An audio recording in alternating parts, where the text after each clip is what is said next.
Sendiri luasnya 87 hektar, kurang lebih sekitar 13.000 jenis tumbuhan. Dari seluruh Indonesia juga ada yang didatangkan dari luar negeri. Juga kebun raya sendiri sudah ada pada masa pemerintahan Belanda. Diresmikannya tanggal 18 Mei tahun 1817. Diresmikan oleh Profesor Reinhold berkebangsaan Jerman. Jadi tepatnya nanti tanggal 18 Mei yang akan datang berulang tahun yang ke-205. Ya. Juga rata-rata semua tanaman yang ada di kebun raya sudah dikelompokkan satu rumpun atau satu famili. Sebelah kanannya ada kelompok tanaman air ya. Taman akuatik koleksi tanaman air seperti aceng gondok, teratai, talas air, melati air, pisang air. Salah satu koleksinya papirus.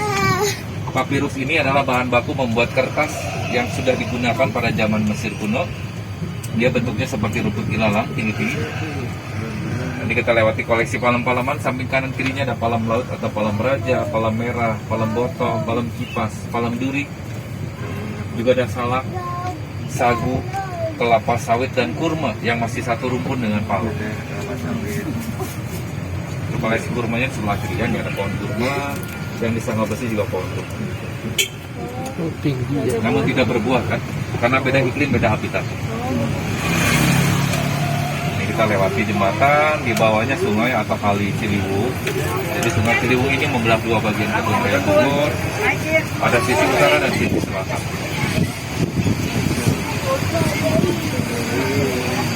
Sebelah kanannya kelompok randu, kapuk atau pohon kapas. Ada yang dari Afrika usianya 160 tahun. Oh, yang paling besar batangnya? Afrika ya, 160 tahun. Dan yang kembar dari Amerika usianya 123 tahun. Jadi kebun raya masih punya koleksi pohon-pohon yang sudah di atas 100 tahun. Ini kita akan lewati atau masuki Taman Astrid. Taman Astrid ini taman utamanya kebun raya Bogor.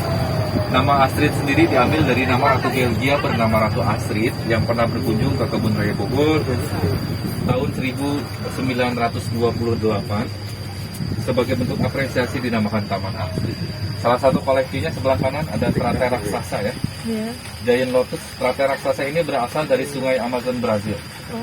Itu diameter daunnya bisa mencapai 1,5 meter. Dan si daunnya tersebut bisa menahan atau menopang beban sekitar 1-3 kg. Karena si serat akar yang sangat kuat. Sebelah kirinya monumen. Monumen atau tugu 2 abadnya kebun raya Bogor dilambangkan dengan bentuk bunga rafflesia. Sebelah kirinya ada Ravenela. Ravenela ini disebutnya palem kipas. Masih banyak yang menyebutnya dengan pisang kipas ya. Tidak ada jenis pisang kipas yang ada palem kipas.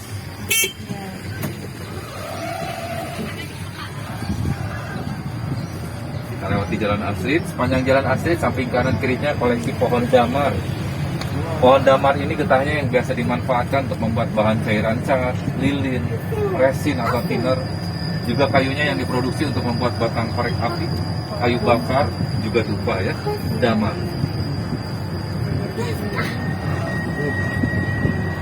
Satu koleksi lagi dari luar negeri, kita punya koleksi pohon baobab.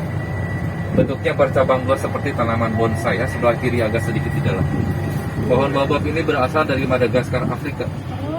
Saat ini sedang gugur daunnya ya, disebutnya pohon akar terbalik. Dia bisa menampung atau menyerap ratusan liter air. Baobab dari Madagaskar, Afrika. Usianya bisa mencapai ribuan tahun, tingginya juga ratusan meter. Di Afrika sangat banyak sekali. Sebelah kanannya ada kelompok pinus dan cemara.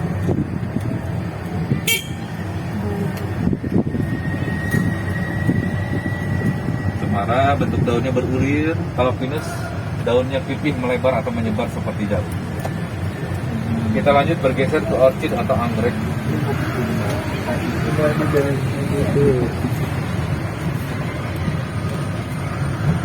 Sebelah kiri ini ada bangunan geria anggrek atau rumah anggrek.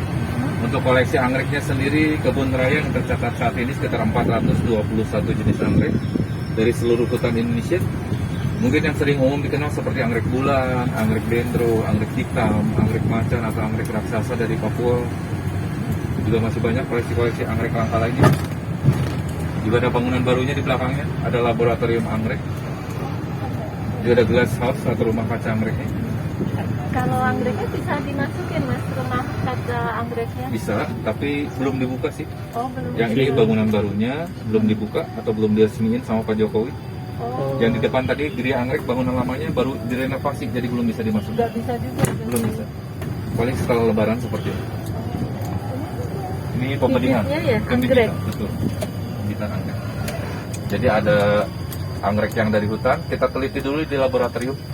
Lalu kita kembangbiakan, kita benihkan atau kita bibitkan. Jadi ada anggrek alami, ada anggrek hybrid. Hybrid ini anggrek yang kita benihkan, ada anggrek alami, anggrek yang memang secara langsung kita ambil dari hutan. Kita lanjut ke apotek hidup atau koleksi tumbuhan obat ya, sebelah kiri.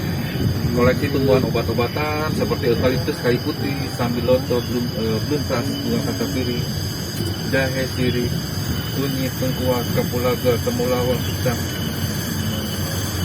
Koleksi tumbuhan obat-obatan. Jadi kalau kita masuk ke koleksi tumbuhan obat, kita sambil belajar mengenal tumbuhan dan manfaatnya untuk apa saja.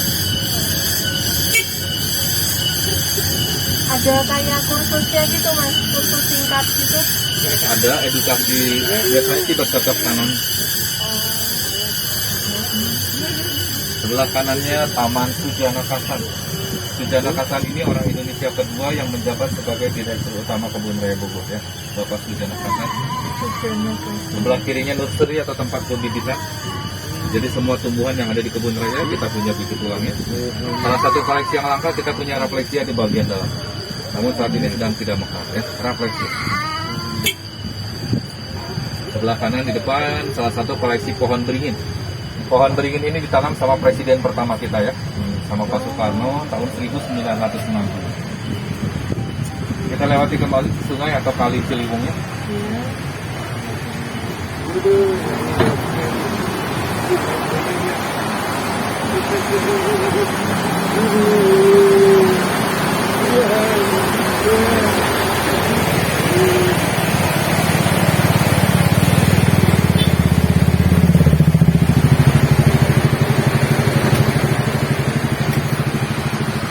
Kita masih di area hutan. Area hutan ini koleksi atau kelompok kayu-kayu keras. Kayu-kayu keras seperti jati, jabon, beringin, meranti, mahoni, gaharu, cendana, tembesi, kayu beling atau kayu besi ya, kelompok kayu-kayu keras.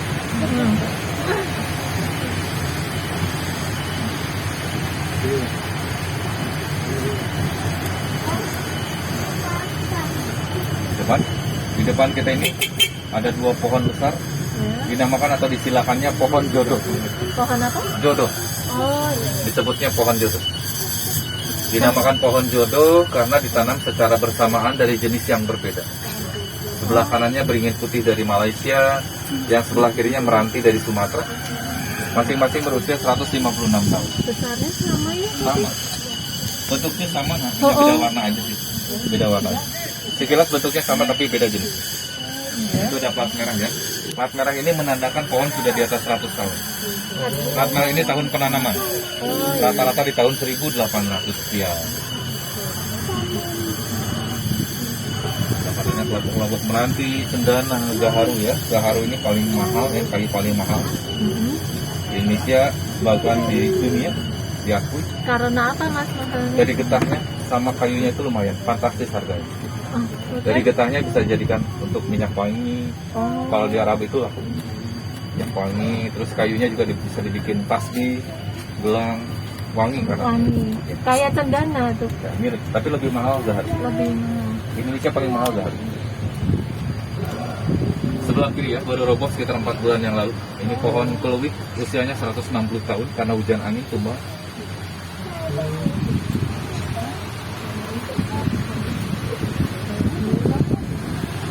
Sebelah kanannya kelompok manifera atau mangga, kelompok mangga. Namun rata-rata semuanya sudah tidak produktif lagi, tidak berbuah lagi. Karena udah tua.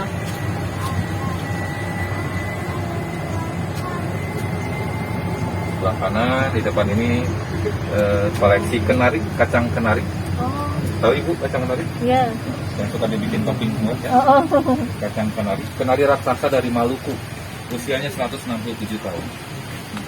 Masih produktif. Masih berbuah mau kenal. sama koleksi kanarium atau kanarium. Kanarium.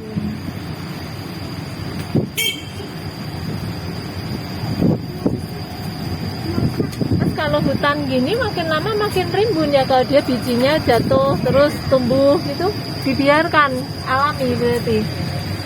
Ada ini kan, ada petugas kebersihannya. Oh nanti kalau nggak Terus orang perlu taman. dicabut juga Ya, dicabut. gitu. Dicabut ya. Oh, di sini akan dikelola.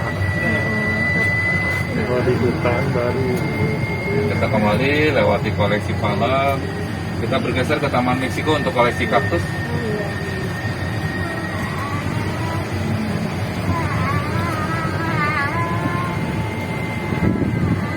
Bergeser untuk koleksi kaktus.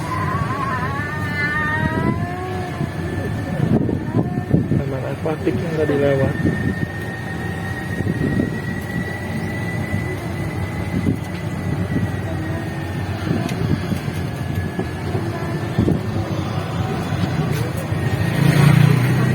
Yang tadi.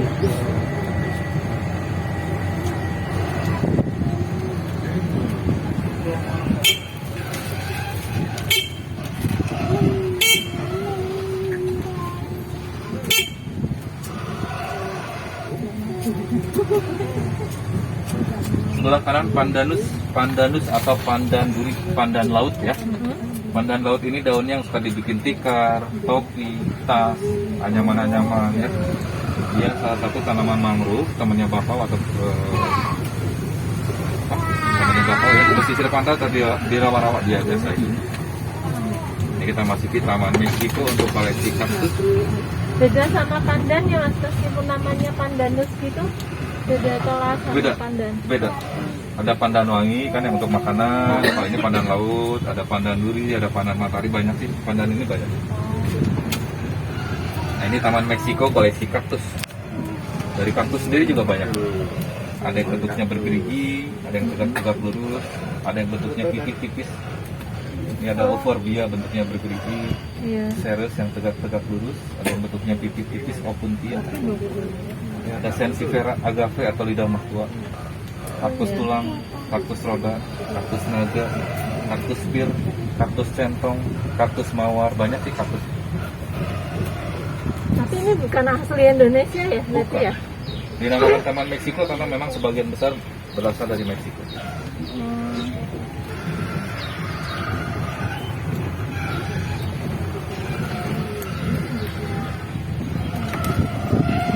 Spanish Tiger atau Blatis Spanyol, daunnya runcing-runcing. Ada yucca, ada bromelia, ada kamboja. Kamboja juga ada yang dari Meksiko.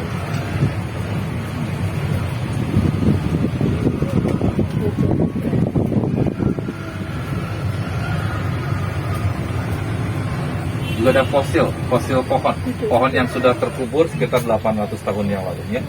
Oh, Ini fosil. Sudah jadi batu.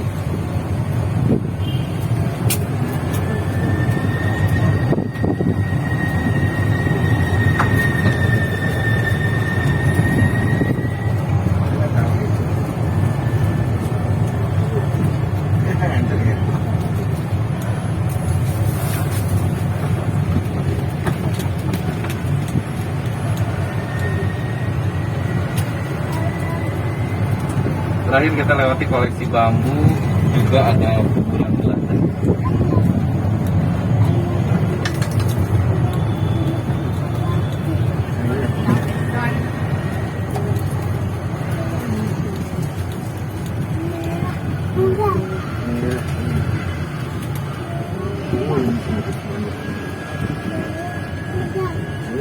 Muda ya, pink.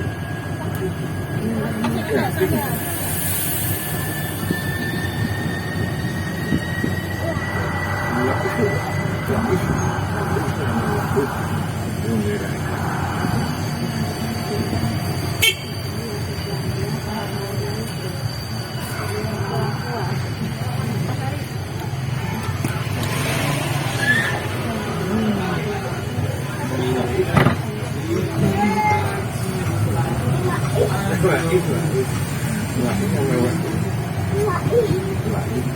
Jadi tempat itu. Ada festival takjil.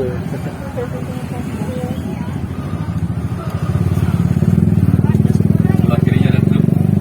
Grup ini laboratorium dibangun tahun 1883 dari masa Belanda hingga saat ini masih difungsikan, masih dipergunakan sebagai laboratorium tanaman.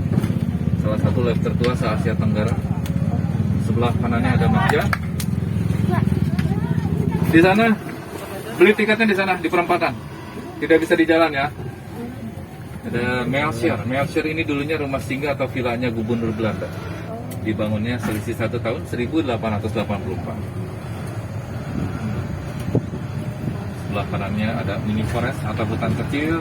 Salah satu koleksinya rotan. Sebelah kanan rotannya. Oh iya. Rotan.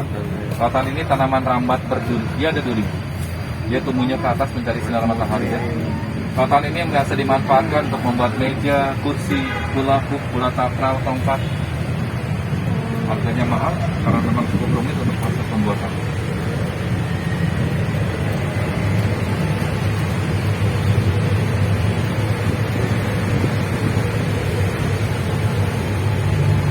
Sebelah kanannya ada Taman Teisman.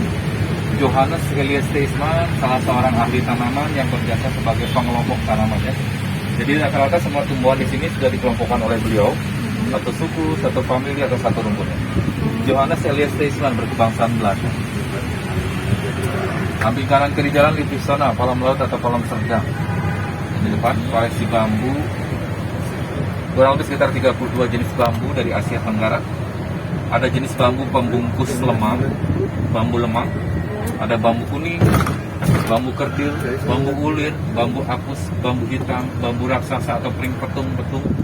Ada bambu ulung, bambu Jepang atau bambu panda ya, kelompok-kelompok bambu.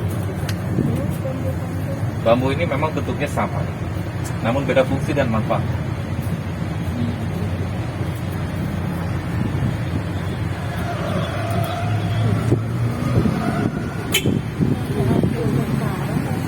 Kenapa dijaga tentara? Kenapa itu? Kok dijaga tentara? Oh, dekat istana. Dekat istana. Kita bersebelahan dengan istana dan kebun raya sudah masuk area ring satunya istana. Kan presidennya tinggal di sini. Pak Jokowi kan tinggal di sini itu. Jadi kebun raya ini sudah masuk area ring 1 istana dan penjagaannya lumayan cukup ketat. Ada dari TNI, ada dari Polri, dari pas pampresnya, dari istananya ada. Itu bagian belakang istana. Ya, apa belakang istana? Pavilionnya Pak Jokowi. Oh, itu yang kelihatan itu? Ya, itu pavilionnya belakang. Pak Jokowi tinggalnya di belakang. Istana sendiri luasnya 28 hektar. Didirikan atau dibangun lebih awal tahun 1740. Lebih tua dari kebun raya? Ya, lebih tua. Itu kuburan Belanda sebelah kirinya ya. Ada sekitar 40 kuburan kurang lebih. Semakin tinggi nisannya, semakin tinggi kasta dan jabatan. Ada bangsawan, ada ilmuwan Belanda yang dulunya meninggal karena wabah nyamuk malaria.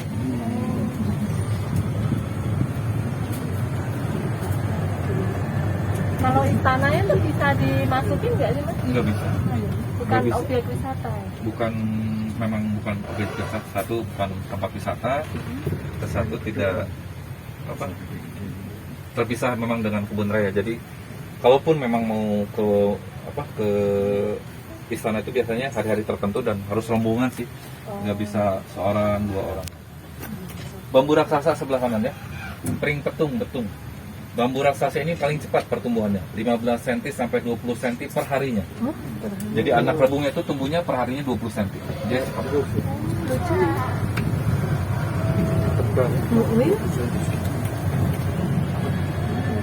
Terakhir kita akan lewati Museum Zoologi. Museum Zoologi ini koleksi binatang dan kerangka binatang yang diawetkan. Salah satu koleksinya ada kerangka paus ya, blue whale atau paus biru. Panjangnya kurang lebih sekitar 27 meter. Kerangka asli yang ditemukan terdampar di Laut Pamengkuh, Garut, Jawa Barat tahun 1916. Blue whale atau paus biru. Dibawa ke sini dengan menggunakan kereta api uap kurang lebih selama 44 hari perjalanan. bisa dimasukin kan Bisa. sekarang? Buka. Masih bisa, masih buka sampai jam 4.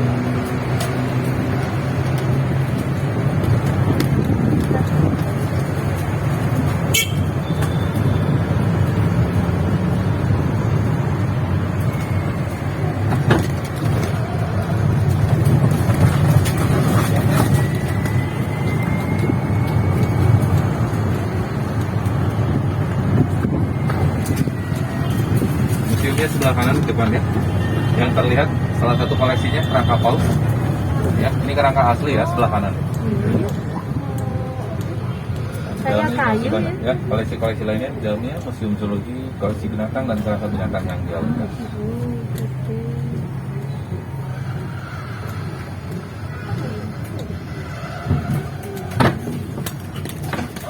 Sebelah kanan ada seed bank atau bank biji. Jadi kita punya koleksi benih atau biji-bijian dari semua tumbuhan yang ada di kebun raya, kita simpan di suhu yang paling terendah ya. Juga ada replika bentuk contoh Rafflesia dengan bunga bangkai. Yang di bawah Rafflesia yang tinggi yang disebutnya bunga bangkai ya. Oh beda. Beda ya. Beda bentuk namun sama-sama keduanya mengeluarkan bau.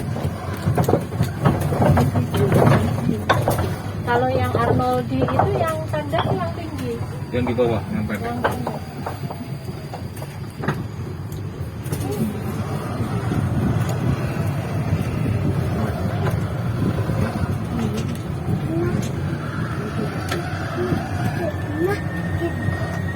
Oke baiknya kita sudah kembali. Terima kasih sudah menggunakan fasilitas mobil wisata. Diperiksa kembali barang bawanya jangan sampai yang tertinggal ataupun kehilangan. Kurang lebihnya mohon maaf dari saya. Selamat siang menjelang sore. Terima kasih dan sehat-sehat selalu. Ya, terima kasih.